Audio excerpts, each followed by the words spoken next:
Olá, meninas, tudo bem com vocês?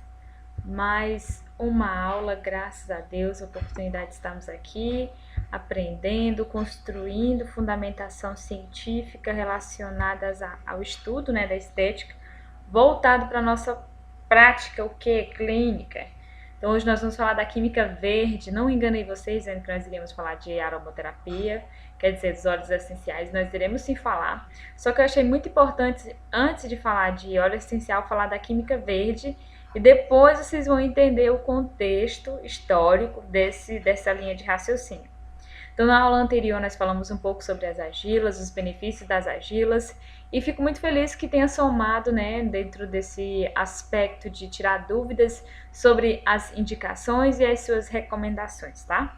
E hoje não será diferente. Será da mesma forma, nós iremos aprofundar no assunto que é de extrema relevância para nós, profissionais da área da estética, e nesse contexto que é bem mais importante dentro desse contexto é entendermos a importância nossa dentro da sociedade e principalmente com respeito ao meio ambiente. Eu sempre gosto de fundamentar para mim não perder meu tempo ou minha linha de raciocínio e nem minha noção de tempo, de quanto tempo estou aqui conversando com vocês, tá bom? Então vamos dar início à nossa aula. Então, nós temos aqui nos anos 70 um início de um forte movimento relacionado com questões ambientais. Então, os anos 70 foram marcados por vários efeitos que eu digo, mas situações. E dentro desse movimento, um que foi característico por marcar esse período foi o movimento relacionado às questões ambientais, as preocupações com o meio ambiente. Então, nós vemos hoje falando dessa questão da preocupação com o meio ambiente, mas não foi algo que surgiu agora com o nosso tempo, mas é uma preocupação que teve início em um forte movimento relacionado nos anos 70. Então, é decorrente do quê? O que abriu o olho dessas pessoas para se atentarem que elas precisavam ter uma responsabilidade com esse meio ambiente e se preocupar com o meio que elas estavam inserido e vivendo? Então, nesse período, nós temos o quê? Um elevado consumo de derivado de petróleos pelos países desenvolvidos e afloram o quê? As preocupações com os altos níveis de concentração de CO2 na atmosfera. Então, caracterizado pela Revolução Industrial, nós temos agora a produção do petróleo e dentro desse contexto da produção desse petróleo, nós temos o quê? Uma grande massa de desenvolvimento dos países, né? Então, dentro disso, nós temos o que nesse período? Uma alta concentração de emissão de gás carbono, de dióxido de carbono na nossa atmosfera. E decorrente a essa grande emissão de gás carbono, começou-se a observar o que nesse período? Mudanças climáticas irreparáveis na sociedade. Então, começaram-se a observar que após essa revolução industrial e essa grande concentração de emissão de gás carbono na atmosfera, o clima e algumas situações climáticas nesse período estavam diferentes do que elas eram normalmente. Então, começou-se os danos nas mudanças climáticas decorrente dessa alta produção e alta concentração de CO2 na atmosfera. Então, esses impactos e essas mudanças climáticas abriram os olhos de várias pessoas e por isso que esse movimento foi marcado nos anos 70, porque muitas pessoas começaram a observar, está acontecendo algo de errado que está afetando diretamente as nossas mudanças climáticas. Então, esse efeito, essa evolução trouxe um dano no nosso ecossistema. Irreparável. Então, aqui nós temos nesse período marcado pelo descobrimento e a Revolução Industrial. Em 1972, ideias foram fortalecidas pelo Clube de Roma, que eles fizeram reuniões discutindo sobre esses movimentos. Já em 1076 aconteceu na Europa o primeiro movimento institucional a favor de uso de tecnologias limpas, Até então, essas reuniões eram só com presença de líderes, pessoas que estavam interessadas e preocupadas com o meio. Mas com o passar do tempo, eles começaram a ter uma maior pressão desses movimentos, proporcionando eles de forma constitucional, institucional, para que as empresas, as indústrias começaram a observar que elas precisavam mudar as suas tecnologias e trazer tecnologias limpas, que são tecnologias que reduzem os impactos ao meio ambiente onde elas estão se integrando. Então, foi um primeiro movimento liderado pela ONU, que foi a favor dos usos dessas tecnologias limpas, em 1976. Conferências sobre o meio ambiente no âmbito do sistema das Nações Unidas destacaram-se a Eco 92, que foi um movimento que a partir desse, quer dizer, que foi um movimento, né, que tornou-se emblemático o conceito do desenvolvimento sustentável. Então a gente percebe que foi-se uma evolução. Tecnologias limpas, movimentos sustentáveis para atentar às indústrias e à população de que algo estava sendo causado no nosso meio e que precisava de uma atenção redobrada. Então, não só as indústrias, mas também uma consciência da sociedade precisava ser atentada para esse contexto. Então, dentro disso, teve esse movimento, e o Eco 92 foi um movimento emblemático, porque dentro dele foi debatido o desenvolvimento sustentável, dentro desse contexto da preocupação com o meio ambiente. Então, em 1991, a Agência Ambiental Norte-Americana, ela, através do seu escritório para a prevenção da poluição, lançou um programa de rotas sintéticas alternativas para a prevenção da poluição.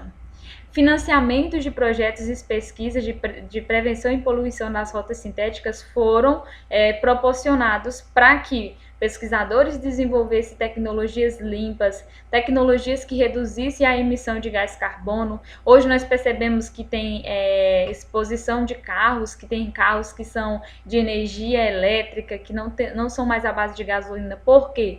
Porque várias empresas e várias instituições apoiam e financiam os estudos para o desenvolvimento de tecnologias limpas. Então, quando nós falamos de revolução, de crescimento, de faturamento, de negócio, nós falamos disso financeiramente, mas há algo por trás que precisa ser observado, que é o quê? O impacto que essas empresas estão causando ao meio ambiente. Então, algumas empresas, elas proporcionam maior faturamento, sim, proporcionam vagas de emprego para pessoas que estão desempregadas, sim, mas algumas empresas precisam ter, né, conforme que foi elaborado nesse período, uma consciência das agressões que elas causam ao meio ambiente, e elas precisam traçar rotas que reduzam esses impactos causados a esse meio ambiente. Tá bom, meninas? Tô falando rápido, apesar que não dá para você me dizer, mas eu vou tentar falar devagar o máximo possível. Então aqui nós temos a Eco 92, como eu falei anteriormente, o Protocolo de Kyoto e a Rio 10 são exemplos de iniciativa que mostraram a preocupação mundial com questões ambientais. Esses movimentos foram movimentos que conseguiram até então trazer líderes de todas as nações para sentar e conversar sobre essas mudanças com as questões ambientais que elas deveriam adotar. Até então, essas reuniões eram somente com líderes, como eu falei, pessoas que estavam interessadas ou pessoas que estavam preocupadas com o meio ambiente, mas esses movimentos como o Eco 92, Protocolo de Kyoto e Rio 10 foram movimentos que conseguiram chamar a atenção de líderes mundiais, de representantes de cada nação, para sentarem e conversarem. Olha, nós precisamos mudar as nossas condutas ambientais, precisamos reduzir os impactos ao meio ambiente. Como? Ofertando para essas pessoas estratégias, projetos para desenvolver recursos que agridem menos ao meio ambiente. Então, esses foram eventos que marcaram muito porque conseguiram reunir líderes das nações mundiais para falar sobre esse tema, que até então não era tão conversado pela grande maioria das pessoas.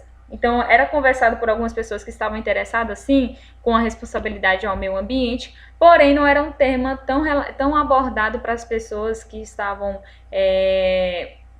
pelos próprios líderes mundiais das nações. Então, a química verde, ela pode ser encarada como o quê? Como uma associação do desenvolvimento da química que busca a autossustentabilidade. E aqui entra um ponto muito importante. Por quê, professora? Porque a química verde, ela está entrelaçada com a nossa química. A nossa química, né, o estudo da química, ela desenvolve, a cosmetologia desenvolve produtos, substâncias, soluções de extrema importância para o nosso campo de prática. Porém, hoje em dia, nós temos percebido que várias empresas elas buscam trabalhar de forma mais à base natural, reduzindo os impactos que elas estão causando ao meio ambiente, como, por exemplo, mudando as suas embalagens, tentando adotar embalagens que são biodegradáveis, que auxiliam ou apoiando projetos que são voltados pela a sustentabilidade do meio ambiente. Então, a química verde, ela anda em paralelo com a química, por quê? Ela vai buscar a autossustentabilidade. Hoje, nós temos dentro da nossa cidade vários rios, né, que passam por dentro da cidade, porém, rios que não apresentam qualidade nas suas águas, são águas poluídas, são águas que não dá para a gente poder banhar neles, rios extremamente poluídos, e foram poluídos não só pelas indústrias, mas também pela população. Porque hoje em dia nós não temos uma preocupação tanto adotada pelo governo, pelas pessoas, agora que nós percebemos que tem mudado mais essa conduta não só o governo, mas as pessoas olharem, perceberem que elas precisam mudar alguns hábitos. Mas a gente percebe pela nossa cidade que, infelizmente, a preocupação com esse meio ambiente ela não tem sido tão priorizada. E no que isso tem a ver, professora, com estética? Tem tudo a ver e vocês vão entender um pouquinho quando for... Depois, aqui mais na frente, quando eu passar esses slides, eu vou falar para vocês o porquê que tem a ver. Já chegamos nele, rapaz, foi ligeiro. Agora. Em Veneza, logo em seguida, em Paris, ocorreram vários movimentos com a finalidade de definir as principais áreas de desenvolvimento da química verde, tendo se destacado as seguintes linhas gerais de ação da química verde: usar matérias-primas renováveis, utilizar reagentes inúquos, usar processos naturais e biocatalisadores, usar solventes inerentes e seguros. Porque o que acontece? A maioria dessas substâncias produzidas pela indústria em massa são substâncias que não são biodegradáveis. Hoje nós temos pesquisas que indicam que daqui a tantos anos o oceano terá mais a presença em grande número de saco plástico do que ao invés de peixe. Então o que possibilita isso? As empresas que produzem essas matérias-primas à base de plásticos que não são biodegradáveis, que demoram anos e anos e anos para fazer a sua decomposição. Eu vi um estudo que aponta que, em média, uma sacola plástica demora de 100 e tantos anos para fazer a decomposição. Então, imagina o tanto de materiais que nós temos disponibilizado no meio ambiente que agora que estão iniciando seu processo de decomposição.